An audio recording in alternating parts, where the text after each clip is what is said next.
Hello friends, आज हम बात करेंगे हाउ टू स्टॉक में जो हमारा प्लान चल रहा था कि कैसे हमें स्टॉक मार्केट में अपनी जर्नी करनी है, तो वो हम स्टेप बाय स्टेप सीख रहे थे। तो आज हम बात करेंगे स्टेप 4 के बारे में कि अब स्टेप 4 में क्या करना है। यानी कि हमने जब फर्स्ट इंस्टॉलमेंट के में शेयर्स ख़रीद लिए थे, तो अब जब सेकेंड इंस्टॉलमेंट हमें लगानी है तो सबसे पहले फिर से हमें वही करना है कि हमें सेक्टर 1 में जाना है। सेक्टर जो भी हमने चुना होता है उसमें अब सेकेंड स्टॉक को हमें परचेज़ करना है। उसके बाद जैसे ही हमारे पास और पैसे होते तो हमें थर्ड स्टॉक को परचेज़ करना है। जब ये सेक्टर की बाइंग हो जाती है ऐसे, तब हमें दूसरे सेक्टर पे जाना होता है। तो अब हम सेक्टर 2 में आ जाते हैं। फिर से हम सेक्टर 2 में पहला स्टॉक, दूसरा स्टॉक, तीसरा स्टॉक बाय करते हैं। ऐसे ही करके हम सेक्टर 3 में आ जाते हैं और फिर से हम सेक्टर 3 में पहला, दूसरा या तीसरा स्टॉक बाय करते हैं। इसी सीक्वेंस में हमें बाय करना है, क्योंकि हमने प्रायोरिटी ही ऐसे बनाई थी कि फ़र्स्ट स्टॉक को पहले प्रेफरेंस देनी है as a long term investor. अब जब हमारी सेकेंड इंस्टॉलमेंट हो रही है तो हमें एक चीज़ का इसमें ध्यान रखना है कि हमें बाय ऑन डिप्स करना है। बाय ऑन डिप्स का मतलब क्या होता है? सपोज़ आज का जो शेयर का प्राइस है 1000 रुपये है, ठीक है, तो हमारी एवरेज आज 1000 है।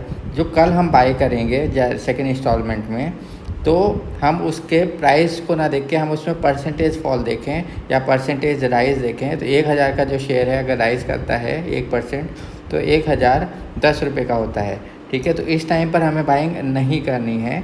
हमें बाइंग क्या, हमें वेट करना है और हम तब बाय करें जब वो एटलीस्ट सेकेंड इंस्टॉलमेंट तब करें जब एटलीस्ट वो 1% फॉल हो जाए। 1% अप डाउन हर कोई शेयर होता रहता है, तो ज़्यादा टाइम नहीं लगता है आपको इसके लिए 1 साल वेट करना पड़ेगा या नहीं। 1% फॉल हो जाए तो आप इसमें सेकेंड बाइंग कर सकते हैं उसी स्टॉक में। तो इसको बोला जाता है बाय ऑन डिप्स, ठीक है। तो शुरू में आप 1%, 2%, फिर जब आपको एवरेज डाउन करना होता है तो उसमें आपको अच्छे खासे 5 या 10% पे आप बल्क बाइंग कर सकते हैं। तो अब इसमें एक चीज़ का हमेशा ध्यान रखना है आपको कि हमेशा परसेंटेज फॉल को देखिएगा, कभी भी स्टॉक के प्राइस के फॉल को नहीं देखेंगे। प्राइस के फॉल से कन्फ्यूजन हो सकता है, इसीलिए स्टॉक की परसेंटेज कितनी फॉल हुई है उस वे में आप बाय ऑन डिप्स करें, ठीक है। और अब जब आप नेक्स्ट कभी बाइंग करते हैं तो आप हमेशा एक रूल बना लीजिएगा कि जब भी 5% फॉल हो तब मैं ज़्यादा क्वांटिटी ऐड कर पाऊँ या कर पाऊँगा उसमें, ठीक है। अगर 10% फॉल हो तो और ज़्यादा क्वांटिटीज़ आप ऐड कर सकते हो, क्योंकि जो आपने स्टॉक चुना है वो काफ़ी अच्छा क्वालिटी स्टॉक आपने चुना है। तो इसीलिए आप अपनी बाइंग क्वांटिटी बढ़ा सकते हो जब परसेंटेज फॉल ज़्यादा होने लग जाए। तो इससे आपको क्या फ़ायदा होगा? इससे आपको सबसे बड़ा फ़ायदा होता है कि आपकी जो एवरेज होती है वो डाउन हो जाती है। तो इससे आपका जो रिटर्न है, जब लंबे समय में आप इन्वेस्टेड रहते हो तो आपका जो रिटर्न है वो काफ़ी ज़्यादा कंपाउंडेड होता है। तो ये चीज़ का आपको ध्यान रखना है कि बाय ऑन डिप्स करते समय परसेंटेज फॉल पर ध्यान देना है, और ज़्यादा परसेंटेज जब फॉल होती है तो ज़्यादा बल्क बाइंग करनी होती है। अब आपको क्या करना है कि अगर आपका स्टॉक 25 से 50% फॉल हो गया, कुछ लोग कहेंगे कि अगर इतना ज़्यादा फॉल हो गया तब क्या करना है? तब आपको एक चीज़ ध्यान रखनी है, आपको चिंता करने की उस टाइम पर ज़रूरत नहीं है जब पूरा सेक्टर ही फॉल हुआ है, यानी कि पूरे सारे सेक्टर के सारे स्टॉक्स डाउन है। इसका मतलब आपके इंडिविजुअल बिजनेस, इंडिविजुअल कंपनी में कोई असर नहीं पड़ा है। ईयर ऑन ईयर रिजल्ट जो आप इन्वेस्टेड हैं जिस स्टॉक में, उसके रिजल्ट्स ओके आ रहे हैं, तो आपको चिंता करने की बात नहीं है।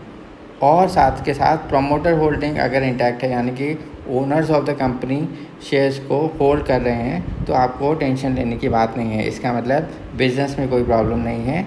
शेयर्स फॉल हुए हैं और वो पूरा सेक्टर फॉल हुआ है, रिजल्ट्स अच्छे हैं, तो आपको टेंशन लेने की ज़रूरत नहीं है। वो वापस बाउंस बैक कर जाएगा, वो वापस अपना मोमेंटम गेन कर लेगा। तो ये था स्टेप 4, आपको सेकेंड इंस्टॉलमेंट कैसे करनी है, बाय ऑन डिप्स क्या होता है, और 25-50% के फॉल पर आपको क्या एक्शंस लेने होते हैं। अगर ऐसा नहीं है इन तीनों कंडीशंस में से, तो आप स्टॉक्स को सेल करने का प्लान कर सकते हैं। तो उम्मीद है आपको ये वीडियो समझ में आया होगा स्टेप 4 का। तो मिलते हैं नेक्स्ट वीडियो में स्टेप 5 के लिए, हम आगे अपनी जर्नी को कैसे बढ़ा सकते हैं लॉन्ग टर्म इन्वेस्टर। तो अगर आपको इस वीडियो से रिलेटेड कोई भी डाउट है या पिछले वीडियो से रिलेटेड कोई भी डाउट है, तो आप मुझे कमेंट सेक्शन में ज़रूर पूछ सकते हैं।